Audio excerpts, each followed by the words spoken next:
Assalamualaikum warahmatullahi wabarakatuh. Wabarakatuh. Kami dari kelompok 3 ingin memenuhi tugas praktikum organisasi dan arsitektur komputer, yaitu merakit komputer menggunakan Cisco IT Essential Virtual Desktop. Sebelumnya, perkenalkan nama saya Sidik Ahmad Ansori dengan NIM 34112111070. Selanjutnya ada rekan saya. Perkenalkan, nama saya Yoga dengan NIM 34112121036. Terima kasih. Perkenalkan, nama saya Muhammad Rizky Anwar dengan NIM 34112111062. Perkenalkan, nama saya Ahmad Badar dengan NIM 34112111061. Perkenalkan, nama saya Randy Adinata dengan NIM 34112111052. Power supply ini merupakan hardware di dalam komputer yang berperan untuk memberikan daya atau menyuplai daya ke komponen-komponen lain. Cara pasangnya pertama kita siapkan power supply-nya, kemudian posisikan seperti ini.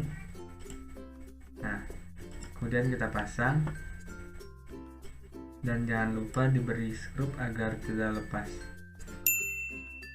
Pertama-tama kita pasang RAM ya. Sesuaikan posisinya. Nah, seperti itu.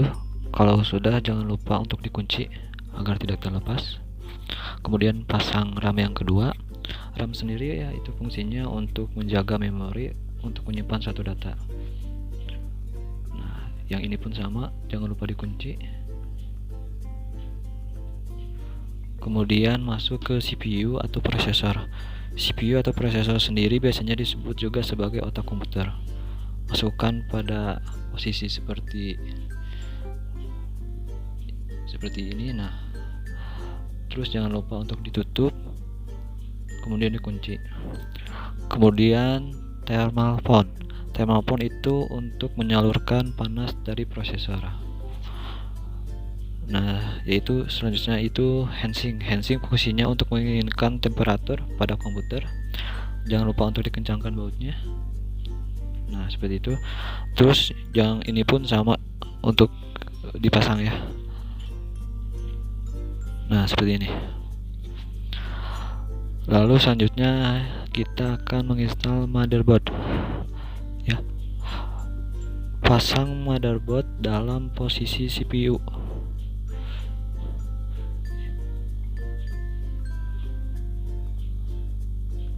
Nah, seperti ini. Terus jangan lupa untuk diberi screw ya agar tidak terlepas. Nanti disimpannya di letakkan sini, lalu dipasangkan juga seperti. Lalu ada wireless mic. Ini merupakan kartu adapter yang digunakan untuk menghubungkan komputer kalian ke komputer lain. Adapun titik akses kabel menggunakan sinyal radio. Ini dapatkan seperti. Lalu jangan lupa di skip juga. Lalu yang terakhir ada video adapter atau kartu adapter yang mengirimkan data yang digunakan untuk mengirimkan data ke layar komputer kalian. Ditekan seperti ini. Lalu jangan lupa diberi skip juga. Yang pertama ada hard disk. Posisikan jangan terbalik. Kemudian jangan lupa pasang skrup agar tidak terlepas. Di sini kita akan memasangkan penyimpanan eksternal berupa optical drive dan floppy drive. Optical drive di sini berfungsi sebagai tempat penyimpanan optik yang digunakan untuk menulis dan membaca informasi pada CD atau DVD. Kemudian kita pasangkan skrup agar kencang ini. Kemudian yang kedua kita pasangkan floppy drive, yang dimana floppy drive di sini berfungsi untuk membaca dan menuliskan informasi pada disket. Ini kita pasangkan lagi skrupnya.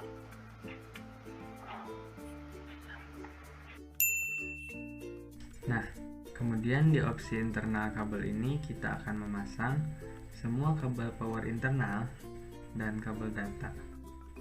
Seperti kabel power dengan 20 pin ini berfungsi untuk menyuplai daya ke motherboard. Kemudian kabel dengan 4 pin ini juga berfungsi menyuplai daya tambahan ke motherboard. Di sini juga ada case fan power. Ini juga menyuplai daya ke motherboard untuk kipas. Nah, kemudian di sini ada Molex power kabel, berfungsi memberi daya ke CD-ROM. Di sini juga ada Berg power kabel yang berfungsi memberikan daya ke floppy drive. Di sini juga ada kabel SATA power yang berfungsi memberikan daya ke hard disk drive. Nah, sekarang semua kabel power udah terpasang. Sekarang kita pasang kabel data. Yang pertama ada kabel PATA. Kabel PATA ini fungsinya mentransfer data dari motherboard ke CD-ROM.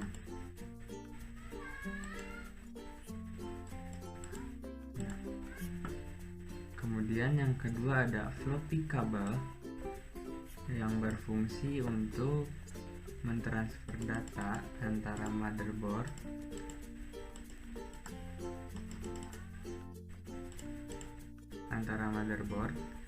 dan floppy drive-nya.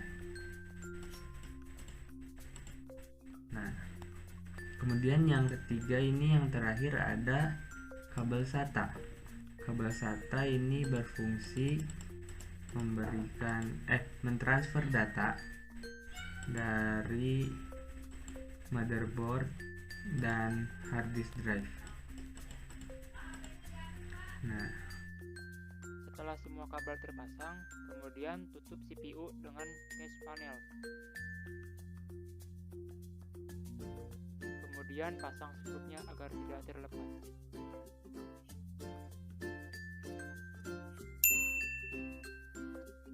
Lalu menuju ke eksternal kabel.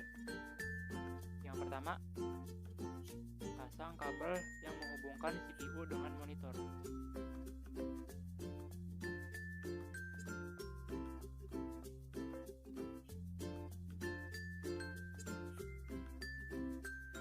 Lalu ada kabel yang menghubungkan CPU dengan keyboard.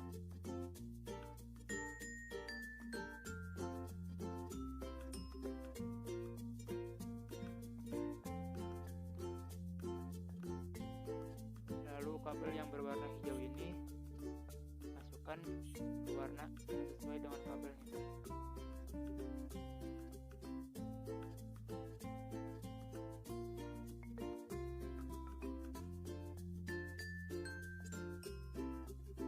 Lalu ada kabel USB.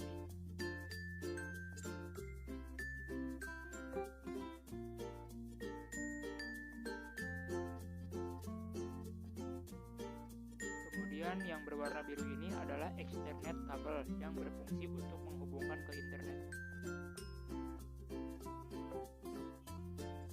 Kita masukkan wireless antena di sini. Dan yang terakhir adalah power card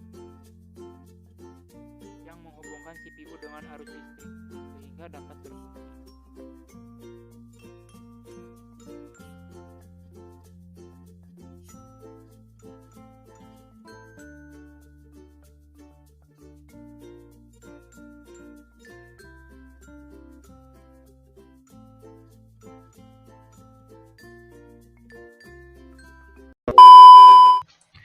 Demikian yang bisa kami sampaikan.